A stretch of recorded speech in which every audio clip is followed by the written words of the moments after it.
We hear this time and time again when we're trying to conceive. Just stay positive, just keep trying. I know it's going to happen for you.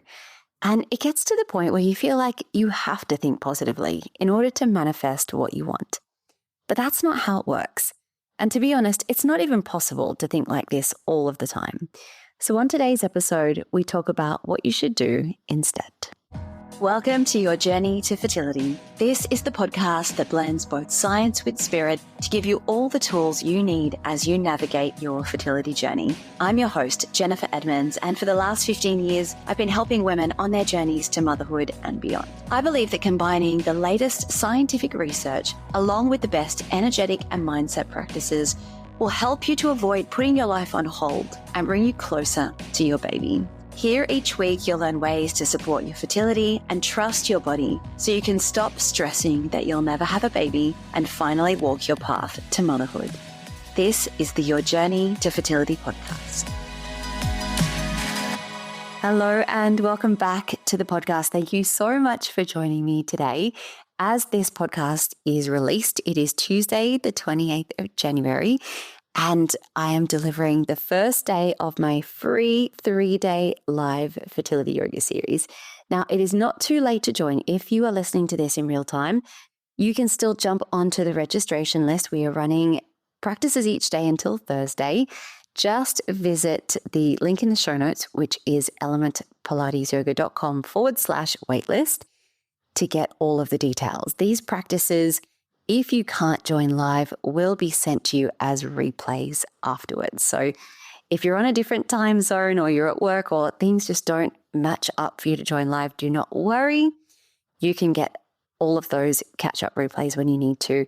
And remember, if you are able to join live, it is just such an awesome way to come and connect with other women who are in a similar boat on this same journey and to just be around that energy of people who get it. Like, it is such an awesome feeling. And just a reminder on top of this, that on Friday, as we get to the end of the live series, I will be opening the doors to the In Your Element Fertility Yoga program. So if you haven't heard about this already, let me give you a quick rundown. It is the most comprehensive mind-body fertility program you will find anywhere. It incorporates all of what I have learned and studied and practiced over the last, many years now. And it's just the accumulation of what I know works for people who are struggling through the journey of trying to conceive. So we go through multiple live classes per week. You've got the option to come and join me from wherever you are in the world. Join me for live classes. We use the beautiful practices of fertility yoga, meditation, and breath work to help support your fertility, calm and regulate your nervous system, increase circulation and blood flow throughout your body, which is going to in turn help synchronize your hormones. And all of this just puts everything together into a way of making your life feel easier and more manageable at this time. But on top of that, it's not just a mind-body program.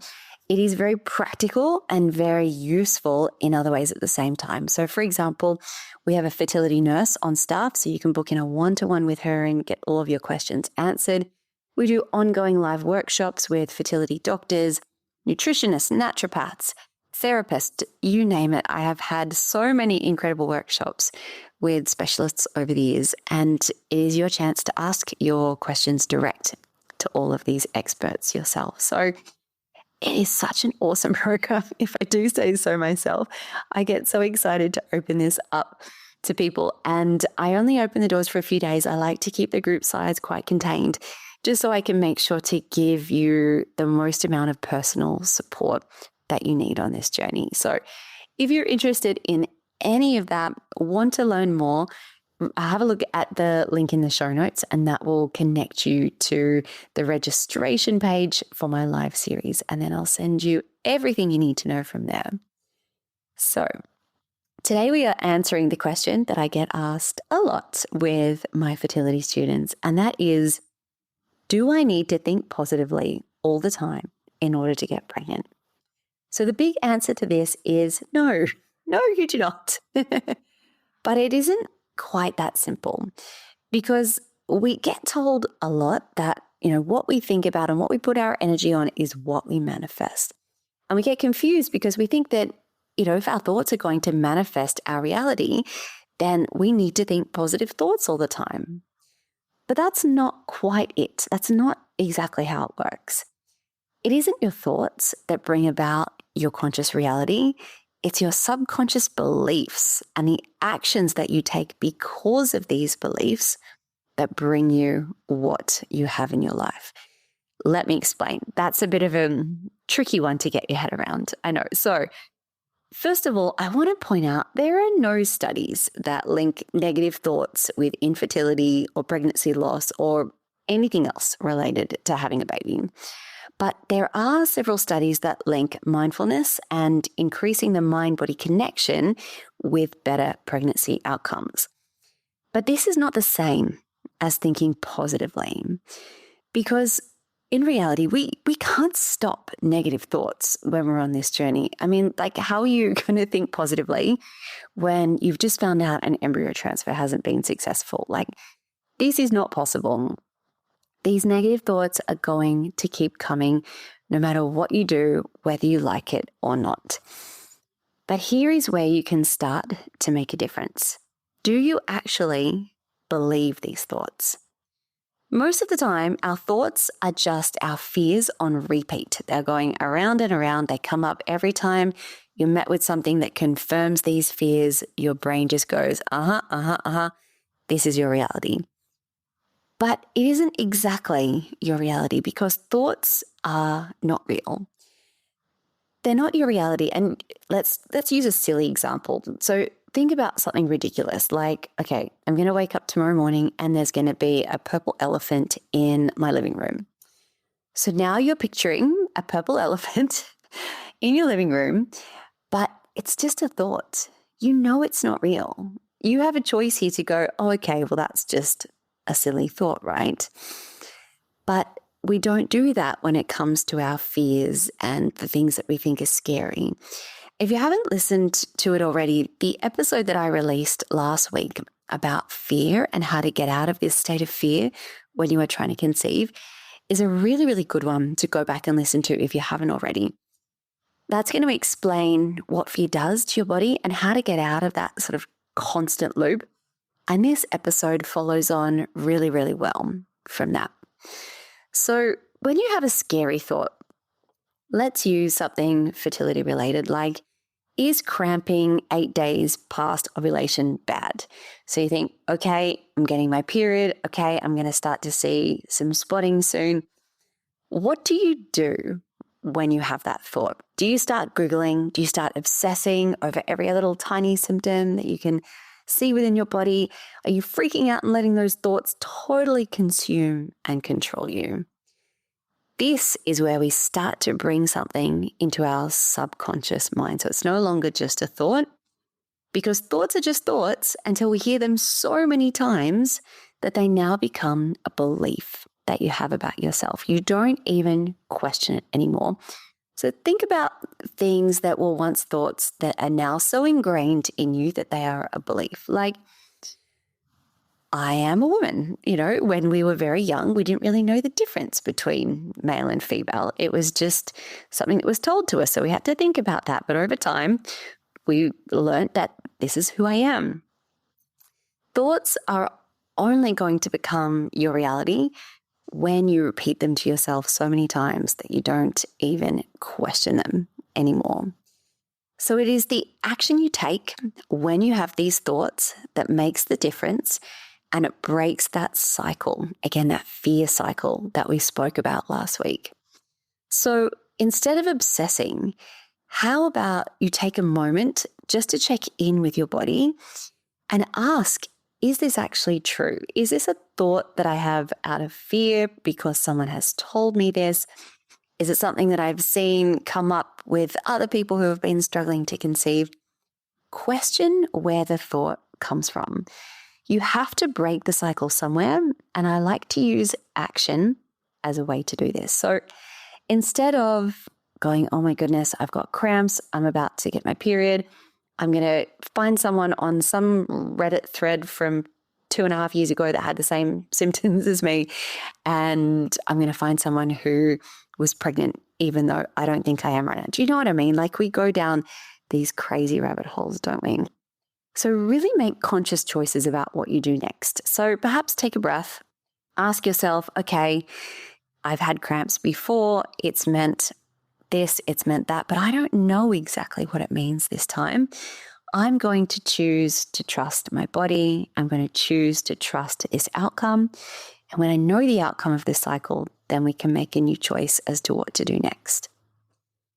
So when we are thinking about thinking positively, I think this gets a little bit confused with, again, this idea of mindfulness and having a healthy mindset. So what exactly does a healthy mindset look like?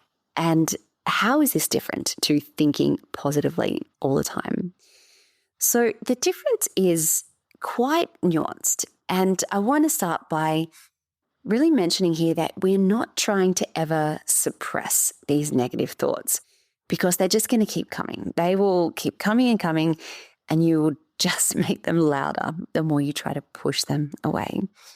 So instead, like I mentioned, let's get curious.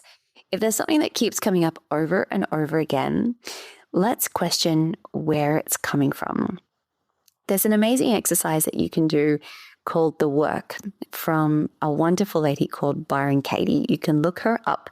Her therapy work is revolutionary. It really helps you change your perspective on your beliefs and things that are coming up for you in your life that you're finding difficult.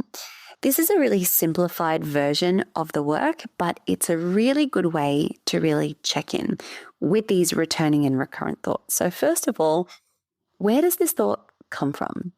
So does it come from something I've been told, something I was told growing up as a child? These are usually set as beliefs by the time we become adults. Is it something I saw on social media? Someone grabbed my attention with a post that was based around fear, and now I think that perhaps that's going to happen to me. So really question where that thought came from. And then next of all, ask, is it actually true? And initially you might say, well, yes, it is true. You know, I'm never going to have my baby. I've got no evidence that this is ever going to happen for me. But do you have evidence that it is absolutely 1000% true? In very few cases, I think you actually will find that you have 1000% accuracy for a lot of these thoughts. And then thirdly, how does thinking this thought make you feel? And how does it make you show up in your life? Because when we can start to connect thoughts with feelings, with actions, that is where we start to create change, because it is this flow-on effect. And when we can break that cycle of negative thought, obsessive, let's go down some horrible Google rabbit hole that just makes us feel worse and more stressed, and instead go, okay, thought, let's question it. Let's take a different action. That is where your mind starts to rewire some of these thoughts that keep coming up and up.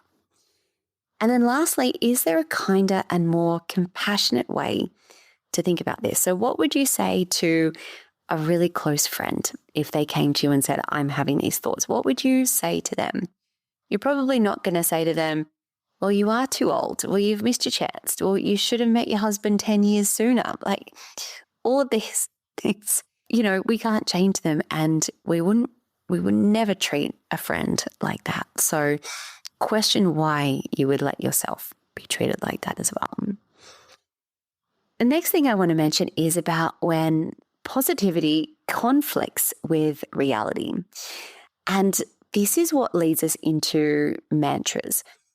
And you know, mantras are things that you repeat to yourself over and over in order to bring about change and to manifest what you want. And I think there is a lot of value in mantras and things that we hear repeatedly and constantly. But if you don't actually believe them, they ain't going to happen. So you can say to yourself all day long, this is the cycle I'm going to fall pregnant. This is the cycle I'm going to fall pregnant. But if you don't truly believe that on a deeper level, you know it doesn't feel connected for you. So ask yourself, what does feel true for you. So what are the things that you can repeat to yourself over and over again that do actually resonate? So for example, I have done my absolute best with all the tools and the knowledge I have in order to fall pregnant this month.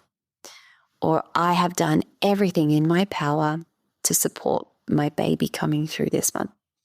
Something that really resonates for you. And a nice way I like to get my students to check in for something if it feels really true for them, and a good way to really tap into your intuition, is say to yourself a statement that you know is true, and then a statement that you know is false, and then compare the differences in how your body feels and reacts to those statements.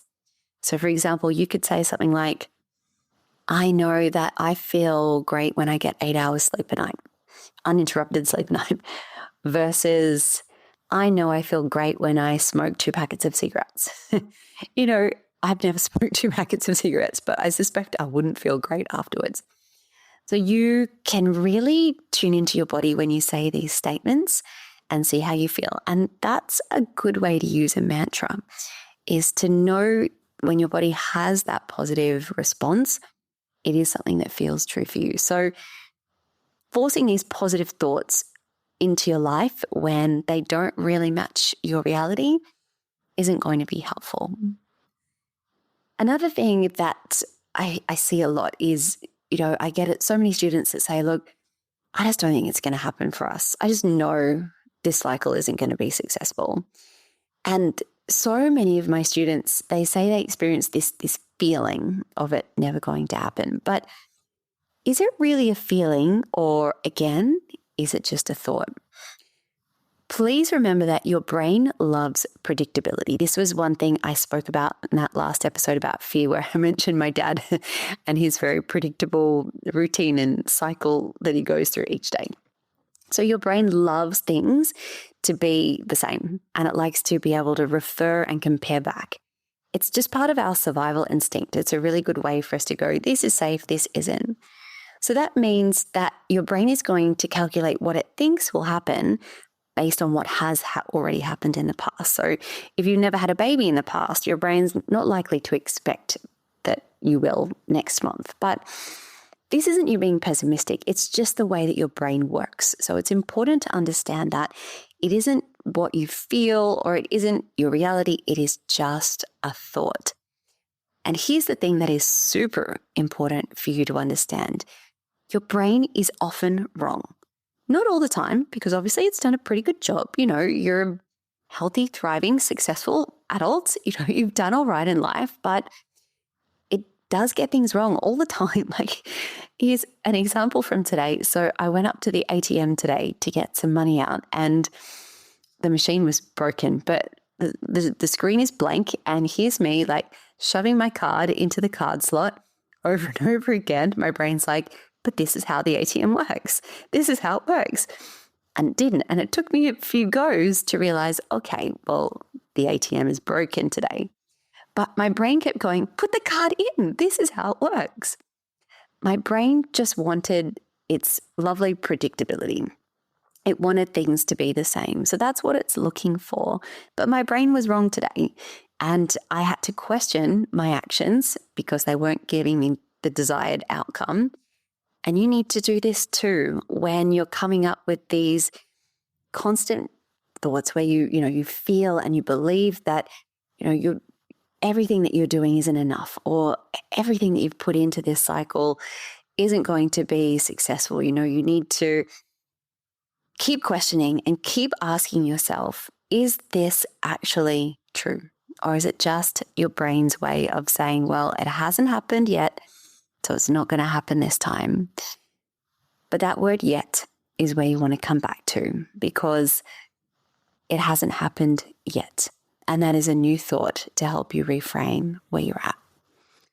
The last thing I want to mention in this episode about thinking positively is asking yourself, where are you getting your dopamine from? Now, dopamine is the happy hormone, but it is addictive, exactly like a drug. Dopamine is a primary driver of the brain's reward system. So it spikes when we experience something pleasurable or when we receive validation for something. So ask yourself, what are you doing within your life that is giving you these dopamine spikes? Where are you getting your hits from? So we get it from things like scrolling social media, looking for the answers to questions that have come up to us, being validated. And when we see something on social media that we think it connects with what we believe about ourselves. So when you get a like with something, when someone's written a positive comment on a post that you've put up, all of these are little dopamine hits. It goes, okay, someone is, affirming that I'm right. But all of these, quick hits that we get, they tend to spike your dopamine quite quickly, but then we crash. So ask yourself, is scrolling and looking for the answers to all of these questions where we're getting these kind of reassurances within our brain? Are you reaching for your phone to distract you from negative thoughts when they come up? Are you zoning out to Netflix in the evenings to try and dissociate and avoid having to deal with a lot of these things that are coming up? All of these things give you a quick release, but then that big crash.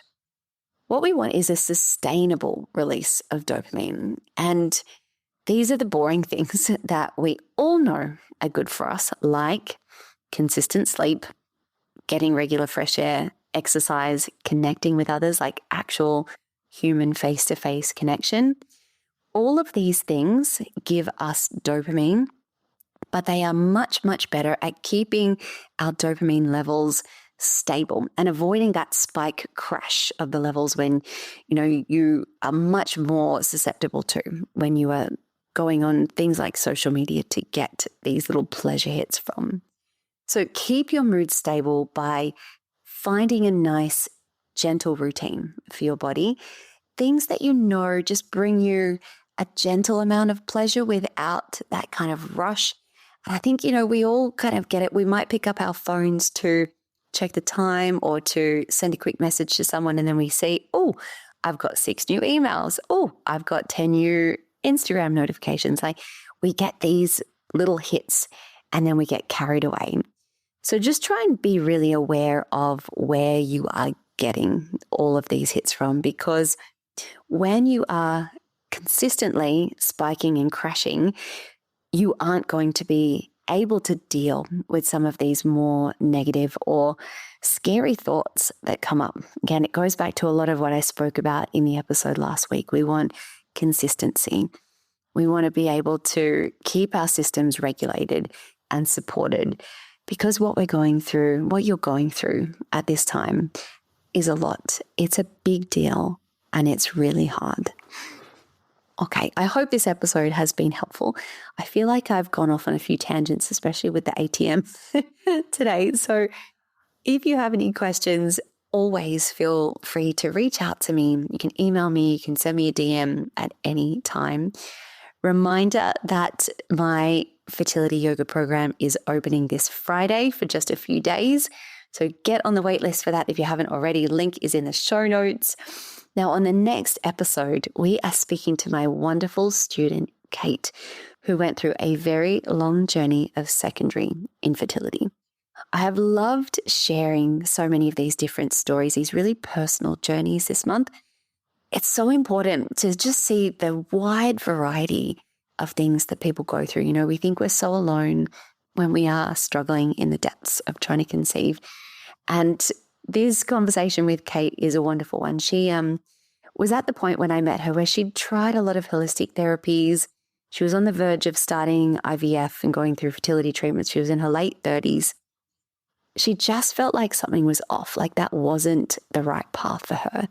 And she describes how she got through it. So I can't wait to have you back for that episode next time. And until then, I am sending you all of my wishes as you continue your own journey to fertility. The most common thing I hear from students who are on their fertility journey is that the stress of trying to conceive has taken over their life. Your days end up being filled with endless appointments, navigating pregnancy announcements. You're trying to eat right, take all your supplements, and it is all you think about from the moment you wake up. I designed the Element Fertility Yoga course to support your body, your mind, and your mental health in 3 important ways: to synchronize your hormones, increase circulation and blood flow, and to help regulate your nervous system. But on top of this, the greatest gift that you can give yourself throughout this journey is a sense of peace, to help you calm your mind and just make this process feel easier. Every single one of my students tell me that this is the first thing they notice after starting a yoga, meditation, and breathwork practice. But on top of this, you have the amazing benefit of actually supporting and increasing your fertility. Studies have shown that those participating in mind-body programs as they're trying to conceive have success rates 3 times greater than those who don't. The course I've designed walks you through natural conception as well as fertility treatments and IVF cycles. And the best part is you can work through it at your own pace in the comfort of your home. The practices start from just 10 minutes per day. To learn more, visit elementpilatesyoga.com or see the link in the show notes.